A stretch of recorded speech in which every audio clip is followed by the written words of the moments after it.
Welcome everyone to the Dreambuildrs podcast. I am super excited for this upcoming interview because in this interview we will bring someone to the table who is an author, a TEDx speaker, a personal development trainer and writer, and she has coached people over 30 countries in this world. Um, and I'm super excited to introduce to you Jen Vuhuong. Now, Jen, Wow. we will start talking about discovering your life purpose and also how you can implement that on a daily basis. So I'm very excited to have you on the Dream Builders podcast. Hello, all the dreaming people, but not like only dreaming, but taking action towards it. And thank you, Joe, to be a part of that taking action journey of everyone who have a dream or a purpose. And I was saying wow because Joe called my name like a real Vietnamese name. And thank you so much for having me here to really see how our stories or what we have been doing can contribute to the dream and the goals of everyone. Thank you so much for sharing that, Jen. Now, I think it's also good to know that, by coincidence, I was on your podcast, or at least on your live, like not even a week ago, and we had an interesting. Yeah, it was a very inspiring. This was like 6 days ago. So Yeah. yeah, So we you will already had share an your inspiring story. Yeah, conversation, and I was a yeah, it guest was there. okay. Yeah, so we chatted like we had a one thing in common, and yeah, I'm very excited today to see what more we share in common, and maybe some of our audience can feel that too. So we all can collectively take action. Definitely. Now, Jen, tell us please a little bit more about your backstory because I would love to know more about how you became a TEDx speaker, personal development trainer, and how you're helping people now all over the world. I would love to know your backstory. So please share that with us. I was saying that I was an engineer, and that normally how I did like start a conversation because I think normally people will associate engineer with someone who does not speak a lot. And it turned out that I'm speaking a lot, and you can tell in some coming minutes. I was a countryside kid and I was an engineer. So I have two major transformations in my life that really made me do what I'm doing right now. And in the very long time in the future if I continue living, which I believe and continue. So the first major change is about my personality as a person. So I was a very silent, bitter kid from the countryside, and then transformed to be a very, let's say, outgoing and thankful person.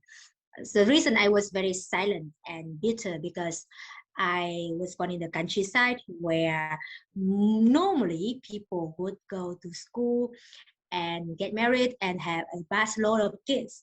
So that's what people told me to do when I wanted to do something for people around me. And I heard stories like Ho Chi Minh, Phan Bội Châu, Phan Châu Trinh. These people went abroad and came back and liberated Vietnam. And also my mom and dad worked with 4 different jobs to raise up 4 kids. So I thought like people could do something. And I saw people around me were so struggling. So I wanted to do something too. Didn't know what it was. And I think some of you may have sometimes in your life where you want to do something and you don't really know what is that something and how. And I was a kid. I just had that desire, and if you read the book like Think and Grow Rich, I had that burning desire. Didn't know what was that and what to do. But people told me I could not, and I was ugly, I was weird. And the more people told me that, the more I became bitter. Like the more I became grumpy, and the more I was grumpy, the more I became ugly. So it was very interesting to see how my 18 years of my life was like in a box of I'm trying to protect myself from all the outsiding voices, all the social norms. And when I jump out of that box, jump out of that environment, I entered the Science and Technology University, which will told me that I could not. And I made it happen. And then I left that environment. I started speaking a lot, and I was like a fish meeting the ocean. So then I like, oh, that was very interesting to speak up, to connect with people, and that I wanted to help other people to do so.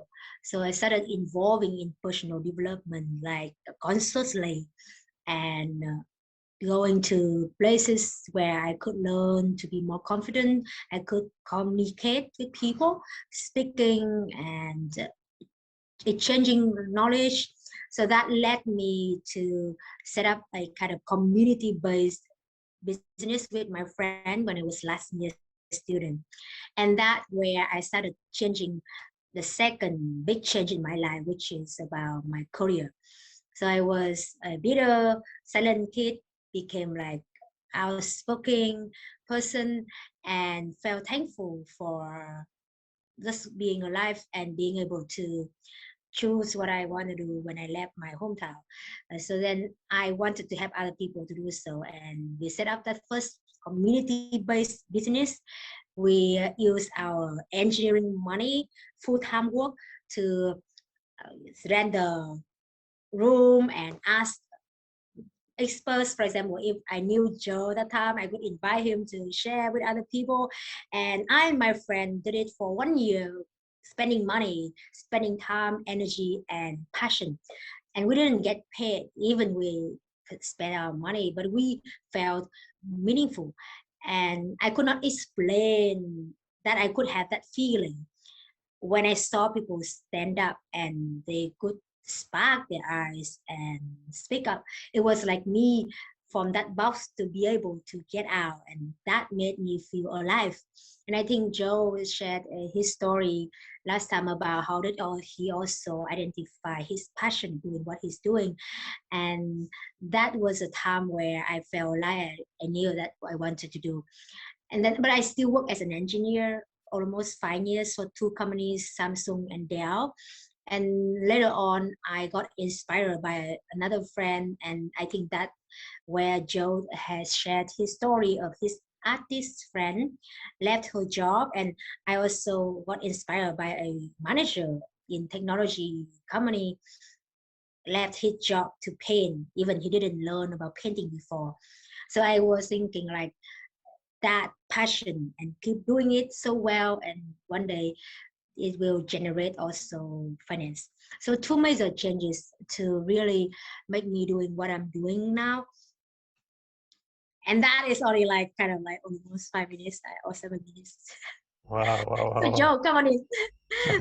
Thank you so much for sharing that, Jen. I think like these two major life changes, this it has given you so much in terms of what you're doing right now. Um, and I have a couple of questions because you mentioned a couple of things that are interesting. Yeah. So I would love to start with number one. You said you used to be very shy, not speaking. Then you kind of transformed yourself to someone who is actually going out there, and now, like you said, that that you were building this community-based service, right? So that is very interesting. Where you actually have to go out and speak to other people, and you get now energy from it. Um, can you tell us perhaps a bit how you made that change? Because I think that's very cool, because that's actually where you started giving a more meaningful contribution to the people around you as well. So how did you make that change to really speak up and stand up for yourself? Yeah, it was like in 1 second. Just kidding. It was like an Yeah, yeah. 18 years journey, right? Constantly, subconsciously, and unconsciously. And thank you for asking that, because it's really emphasized on the accumulation of changes, even we don't realize. So for me, I would say that I had that kind of desire, very burning desire. Now I know how to call it, but at that time, it's like I felt like I was in a box of someone out there, but I wanted to do something, and I chose to keep silent to protect my dreams, to protect what I want to do. I was very thankful because I almost died different times, like almost got kidnapped, almost drowned in the river, and almost died because of an accident, which I lost around little blood. So because of that incident, I became more thankful that I could be alive. And because of thinking, if I didn't die many times like that, which means I had to do something. And also combining of seeing my parents work hard and raise up us, so I got inspired. So I chose to be silent to protect what I wanted to do. And I think a lot of audiences, or maybe someone, or maybe Joe, I don't know, if you experience the feeling that you will shut down to not let negativity comes in. But then at the same time, it's also create the mechanism of shut down also great things. So I found that my shutting down and my box to protect myself was really good for me to be independent, to then move out of that environment. And that was the first journey, right? To really focus on being better, not on the voices around. And that was a journey. And then the change of the environment really was a amazing thing in a way, because I could speak up, but I didn't feel that people would judge me. So at that time, it was environment was happy.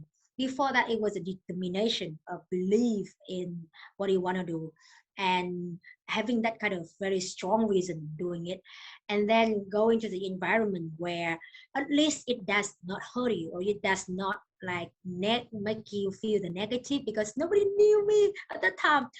So a lot of people were talking about they moved to countries, or they're talking about they moved the city, or they talk to stranger, basically someone that not making them feel less of themselves or minimize themselves or their dream.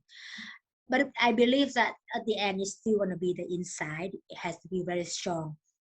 So for me, the inside was very strong, and now moving to environment where I could be crazy, right? I would like do whatever I want. It says everything when people maybe they what she's saying, but because they didn't know me, so I was like, okay, let's continue. So with that, I was continue being like crazy, being like sharing. But then I still heard the voice like I was not good, I was not enough, I was scary because people would judge me. But I just use the mechanism, keep speaking.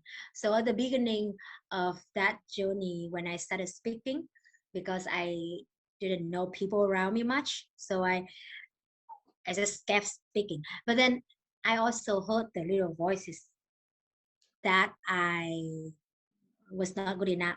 So I chose to speak very fast to like cover that voice. And I think because of that, for now, I'm still speaking quite fast. Even now, that voice not influencing on me, but it was a very strong habit that I chose to overcoming all the kind of little voices. And that was an illusion.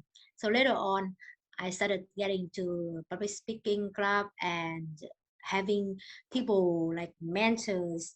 They could sometimes cheer me up, so I could okay can slow down and okay to hear the little voices, but still speak up and knowing that everyone has a story that matters. So it was a journey, right? 18 years and go to a new environment, around 5 years, and getting to public speaking around 5 years, to really be able to okay to speak and without any like assumption that somebody gonna judge me.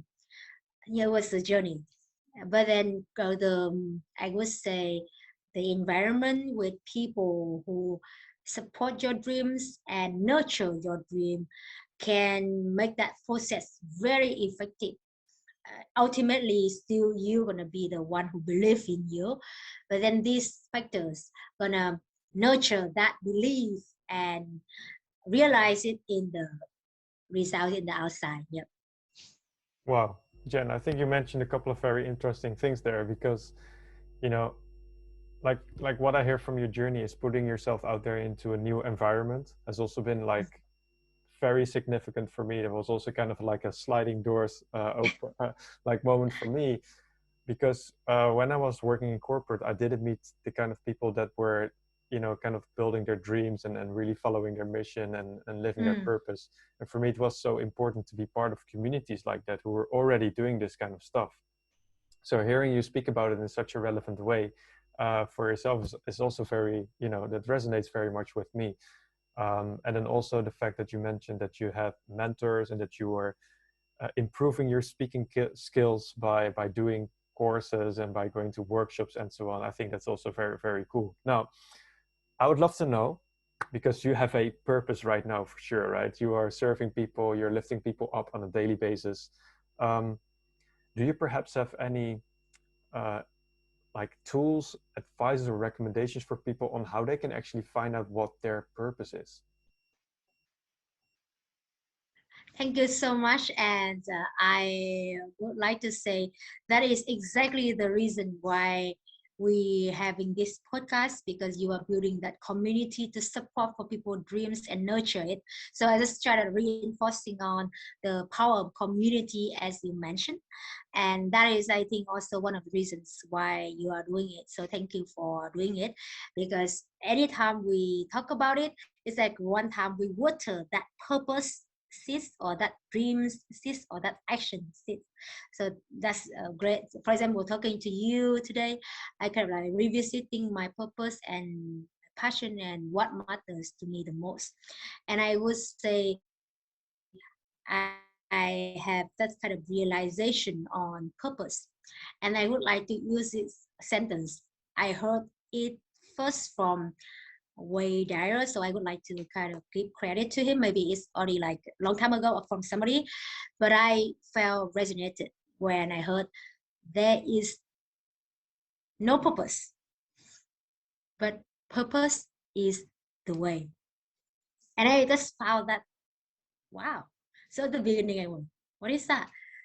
And it made me think, and I said, hmm. And I related to my story, and I could see like why purpose is a way.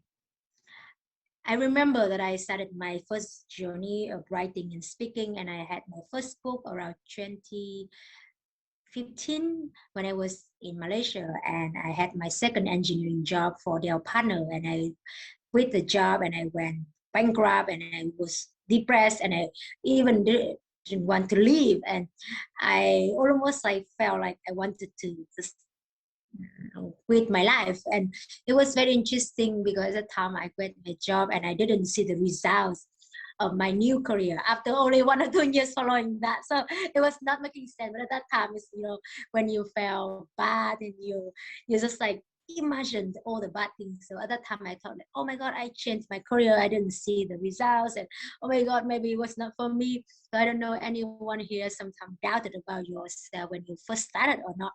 But at that time, I compared myself to my mentor who started for 20 years already, and it was like 1 or 2 years. So I was very depressed, and I then later on I was given the kindness of a man who was sitting in the seat that I normally sat in the coffee shop. And then I started feeling the kindness and the gratitude of life, and thinking back, that little kid already went abroad and already knew what she wanted to do. So the reason I'm telling this story to set the context for your question. And then I later on I started writing more books, and I started having my book number 6 published, and I still felt the voice that I was not good. So I thought I had to publish another book, and even I made a job, I had to have another boyfriend online. So it was like that. It was like more books, more boyfriends, more. So I felt like the hole in my heart, it was bigger as I got more things done. So I don't know anyone felt that, like the more you got, the more you felt like you had to have more. But it's a very negative way. It's like not fulfilled at all. It's like you just felt like you just unfulfilled more when you have more. And that's, I also a lot of cases where people suicide because they had everything people think they had, but they didn't feel that fulfillment inside. So I felt that big hole that got bigger. And that was a time where I rewrote the book, Unleash Your Passion. And I remember I woke up with the kind of metaphor in my mind that there was a little girl, she tried to chase the little house, the lighthouse, to get out of the dark forest. And the more she ran following that lighthouse, the further the lighthouse got.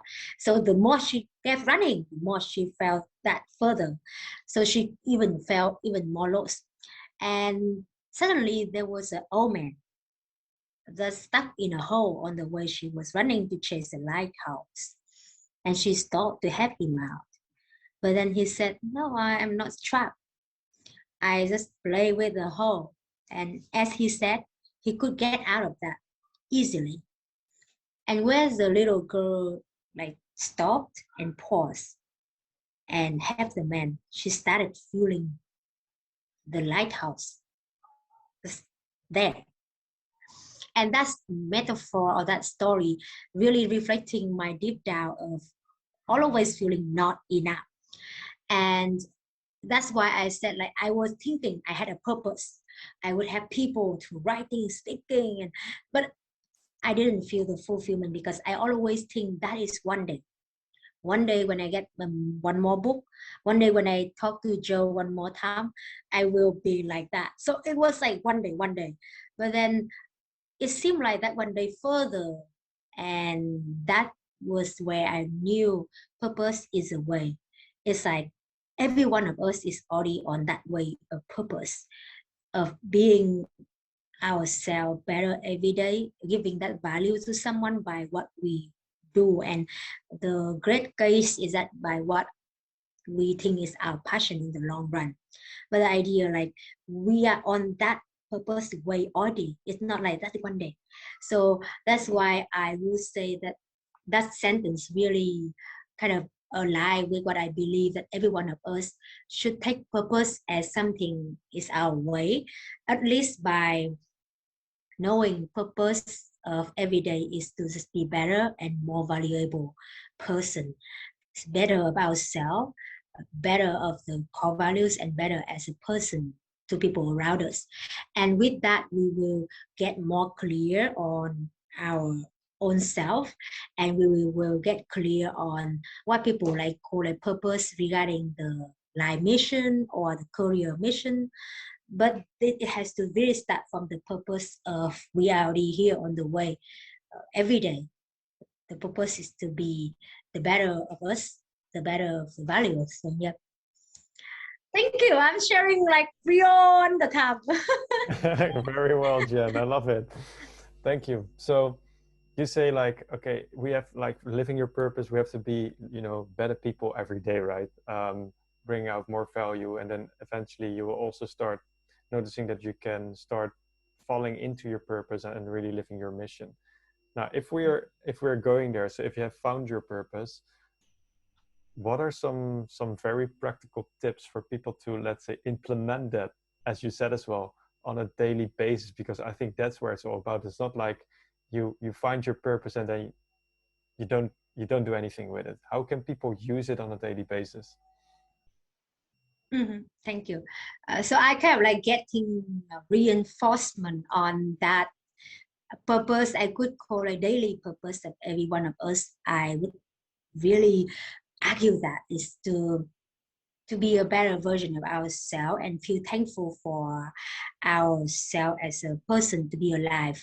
So the being more is great when it combines with being grateful, which means the starting point is never be about we are not enough, so we're gonna need to be more, but it's about we are great, we are thankful because of who we are today, so we'll be better tomorrow. So we just kind of like as a seed to like you will see the plant like in the background here, it's kind of like Yeah. grow better. So I would say that kind of, let's say, daily life purpose daily basis can give us a clarity on the bigger picture. So that is the first habit I would say, asking what is the 1% of thing can be better today? What is 1% of me better today, either in talking to Joe, if I talk to you tomorrow or so, or maybe by answering a question if I go to an interview or talk to someone, or by maybe reading a book. How can I be better at that 1%? Either read it more effectively by summarizing it or by putting it in action. What is that 1% going for running? Maybe run faster for 1 minute, or maybe by meditating on by running. So which means feel the present more. So that's just 1%. And maybe go a bit further down than that. Like what is the one thing that challenging, but I want to do it today. So it's kind of expand our competency and our courageous, let's say, like mushroom. So that's the second habit. The foundation is always knowing that we are thankful, and what is the thing that we're thankful for today, and what is the 1% better of today. And the next thing I just share is about, can be like the challenging thing, and today I'm going to tackle it. So the next habit I would say to really practicing on, to be clear on purpose, or to practicing on our purpose, is to also master the skills that you think matter to you. If you already identify the social role that you want to do in around 5-10 years, like Joe, maybe the person, the leadership, personal leadership development coach and consultant. So which means that coaching and consulting, or let's say asking questions like you are doing right now, can be your critical skills, right? So you, if anyone watching here and maybe later on, what would be the critical skills to your role in life to be better, to be more valuable? And when I'm talking about critical skills, not only about developing it, but about mastering it. So I would say, when we say master, I would use a definition of mastery means that you can create someone, can be also great and inspire other people, which means, for example, Joe will create another Joe. Doesn't need to be like him, but I mean, can have the capability to also inspire other people. So that's the level of mastery, or some people call like you earn it, or you are the one in the A game.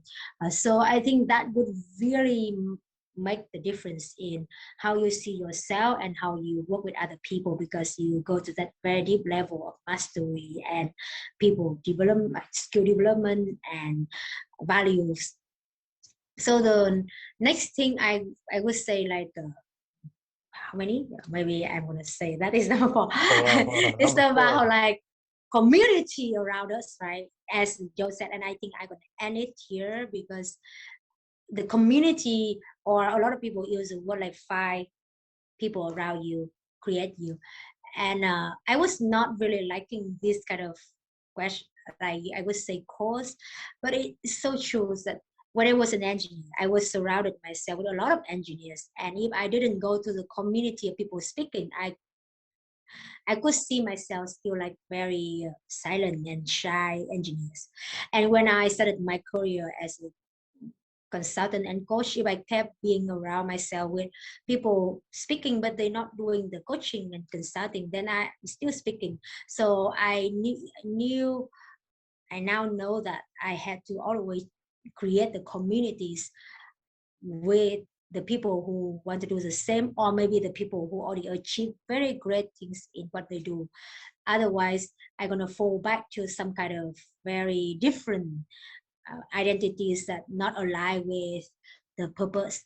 So I would say communities, no matter how you think about it, is so crucial, because it's going to attack on different sense of you, what you see, what you hear, what you feel interacting with people. So I would recommend the community of Joe. I don't know if you have the offline or not, but at least you have a podcast where people can hear anywhere, anytime. Maybe even when you sleep, you can just turn it on so you can listen to it subconsciously. So yes, I think being ourselves by nurturing the core values and better it every day, do one thing challenging every day to expand that competency and key skills, master it. And I think community, that's very important. And all in all, I believe that all of these things has to come with gratitude. So you don't feel that one day you will be that, but today you are today already that person, but you're gonna grow bigger. Jen, thank you so much for sharing this in such a relevant way. I don't think I have anything else to add, because you gave 4 really relevant steps right here for everybody to take away. So with that, I'm going to wrap up for now. I want to thank you very much for this insightful conversation with you. Very inspirational, also very energizing. Before you go, I would love you to share where are the best places that people can find you and also your work if they would love to know more about you. Yeah, so if everyone know Joe, I think you can see in his description of the podcast somewhere my name, and with that, feel free to connect through my Facebook or LinkedIn. And if you go to my website, you can see a bunch of emails there. You just find a way that's most convenient to you. And I would say that will not a lot of people will connect the one they listen to the podcast. And if somebody does, I just gonna say congratulate you, because I also found that anytime I do that, it's very interesting, because I don't feel that person as like on the podcast, but it's more like every one of us is the same, because we are looking for doing something that meaningful every day. And thank Joe's for close that gaps, the differences between people, no matter where they come from and what languages they speak. Jen, thank you so much for sharing your story on the podcast, for being open and vulnerable, and for sharing all your insights as well. And honestly, I really would hope to see you soon anywhere around the planet, if we can physically, meet and see or have a coffee or so. That would be awesome. I went to the Netherlands already, yeah. And Okay. I also go to Portugal, yeah. So come here and we'll meet up. That would be awesome. So thank you so much, and looking forward to see you soon. Thank you for being and doing what you're doing, and keep everyone realizing your dreams one more step today. And enjoy the community. Build your dreams with Joe. See you, Joe, and everyone. Thank you. Bye bye.